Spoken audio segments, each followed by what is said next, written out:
సర్వ మానవాళికి రక్షకుడు, మనకు కొండంత అండగా నిలిచేవాడు.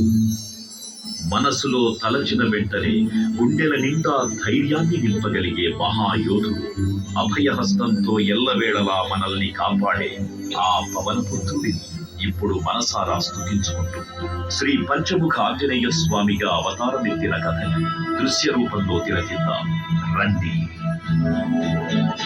ఆంజనేయం ప్రసన్నాంజనేయం ప్రభాదిత్యకాయం ప్రకీర్తిప్రదాయం భజే వాయుపుత్రం భజే బాలగాత్రం భజేహం పవిత్రం భజే సూర్యమిత్రం భజే రుద్రరూపం భజే బ్రహ్మతేజం. అది రామాయణ మహాయుద్ధం భీకరంగా సాగుతున్న తరుణం. శ్రీరామచంద్రుని సారథ్యంలో వానర సైన్యంతో విజృంభిస్తూ లక్ష్మణ స్వామి తనతో పోరాటం చేస్తున్న రావణుడి కుమారుడు ఇంద్రజిత్ తలని బాణంతో ఒక్క వేటుతో వేరు చేశాడు. ఇంద్రజిత్ మరణ వార్త విన్న రావణుడు ఆవేశంతో ఊగిపోయాడు. ప్రతీకారం కోసం పాతాళ లోకాధిపతి తన సోదరుడు అయినటువంటి మహిరావణుడి సహకారం కోరాడు. సాయంత్రమీ రామ సంకీర్తనలు చేసి నీ రూపు వర్ణించి నీ మీద నీ మూర్తి గావించి నీ సుందరం పెంచి నీ దాసదాసుండలై రామభక్తుండలై నిన్నుడే కొంచెదను. నీ కటాక్షంబునం చూసితే వేడుకలు చేసితే రామురాలించితే నన్ను రక్షించితే. తంత్ర విద్యలో ఆరితేరిన మహిరావణుడి దాడి గురించి విభీషణుడి ద్వారా ముందుగా తెలుసుకున్న హనుమంతుల వారు తన ప్రభువుల విశ్రాంతి మందిరానికి కాపలా ఉండగా ఆ దుష్టుడు లోపలికి ప్రవేశించడానికి పలు ప్రయత్నాలు చేసి చివరికి మాయోపాయంతో విభీషణుడి రూపం ధరించి మందిరంలోకి ప్రవేశిస్తాడు. నిద్రిస్తున్న రామలక్ష్మణులను అపహరించి పాతాళ లోకానికి తీసుకుపోతాడు. అంజనాదేవి గర్భమయా దేవని పెంచనేరెంత వారం దయాశాలివై చూచియుండాతవై చూచిగదన్ నిలిచియుం తొల్లి సుగ్రీవకు మంత్రివై స్వామి కార్యార్థమయ్యేగి శ్రీరామ సౌమిత్రులను చూచి వారిని విచారించి సర్వేసు పూజించి యవ్వాను చంపంట భావించి వాలిని సంపించి కాకులకుంటు బాధకి దీక్షించి కిష్కింధ చేతించి శ్రీరామ కార్యార్థమై లంకకే తెంచియున్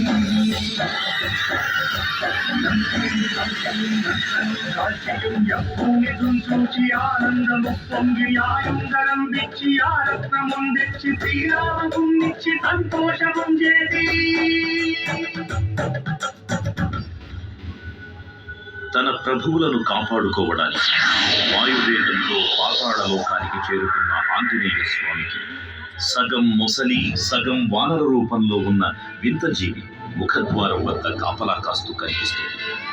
ఆ జీవి మకరధ్వజుడు అనే తన పుత్రుడు. మహాసముద్రాన్ని దాటుతుండగా నీటిలో పడ్డ తన వేదవిడు ఒక మొసలి గ్రహించడం వల్ల జన్మించాడని తెలుసుకొని ఆశ్చర్యపోతాడు హనుమంతుల వారు. తన పుత్రుడిని యుద్ధంలో ఓడించి పాతాళ లోకంలోకి ప్రవేశిస్తాడు.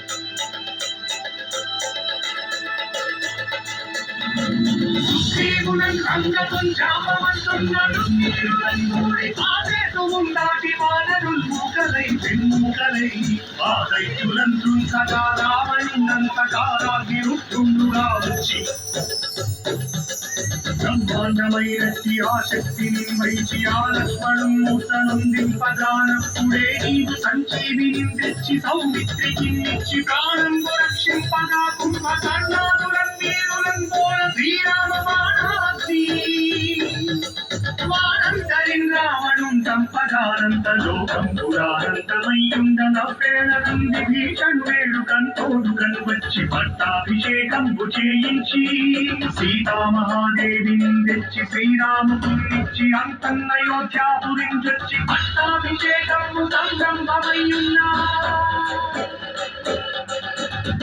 పాతాళ లోకంలో అడుగుపెట్టిన పవనపుత్రుడు మహిరావణ మరియు అహిరావణ సోదరులు భీకరకు 5 దిక్కులలో ఉన్న 5 దీపాలను ఒకేసారి ఆర్పడం ద్వారా మాత్రమే వారి మరణం సంభవిస్తుందని చెప్పారు. అప్పుడు మహాబలి 5 ముఖాల ధారణ చేసి పంచముఖ ఆంజనేయునిగా అవతరించి ఏకకాలంలో 5 దీపాలను ఆర్పివేసి ఆ దుష్ట సోదరులను తుదముట్టిస్తారు. ఈ కన్న నాకెవ్వరు కూర్మిలేరంచు మన్నొచ్చి శ్రీరామ భక్త ప్రశస్తంతుగా నిన్ను సేవించి నీ కీర్తన చేసిన పాపములు రాజ్యములు కల్పనే సామ్రాజ్యములు కలుగు సంపత్తులు కలుగులో వానరాకారయో హస్తమందారయో పుణ్యసంచారయో వీరయో వీర నీయే సమస్తం బ్రహ్మమంత్రం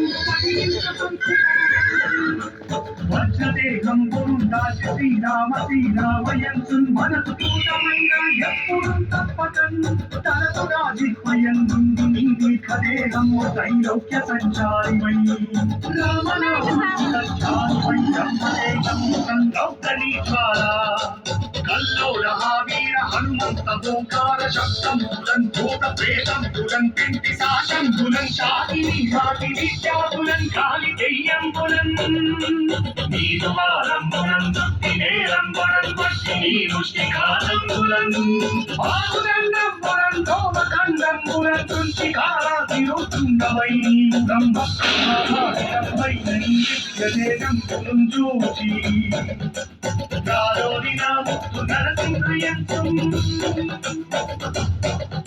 దయా దృష్టి వీక్షించి నన్నేలు నా స్వామి ఓ ఆంజనేయ నమస్తే సదా బ్రహ్మచారి నమస్తే నమో వాయుపుత్ర నమస్తే నమః. తూర్పు దిక్కున చూసే శ్రీ హనుమాన్ ముఖం సర్వ పాపాలను హరించేదిగా, దక్షిణ దిక్కున చూసే శ్రీ నరసింహుని ముఖం శత్రు భయాన్ని పోగొట్టి విజయం చేకూర్చేదిగా, పశ్చిమ దిక్కుని చూసే శ్రీ గరుడ ముఖం భూత ప్రేత తాంత్రిక భయాలను పోగొట్టేదిగా, ఉత్తర దిక్కు వైపు చూసే శ్రీ వరాహ ముఖం గ్రహదోషాలను హరింపజేసి అష్టైశ్వర్యాలను అందించేదిగా, ఆకాశం వైపు చూసే శ్రీ హయగ్రీవ ముఖం విజ్ఞానాన్ని, విజయాన్ని, ఉత్తమ జీవిత భాగస్వామిని అందించేదిగా పురాణాలు చెబుతున్నాయి. కావున భక్తులారా, అన్ని విధాలుగా మనలను ఆపుకుని శ్రీ ఆంజనేయ స్వామిని మనసారా స్మరించుకుని ధరించండి. శ్రీ శ్రీ శ్రీ మహావీర బజరంగ బలికి జై.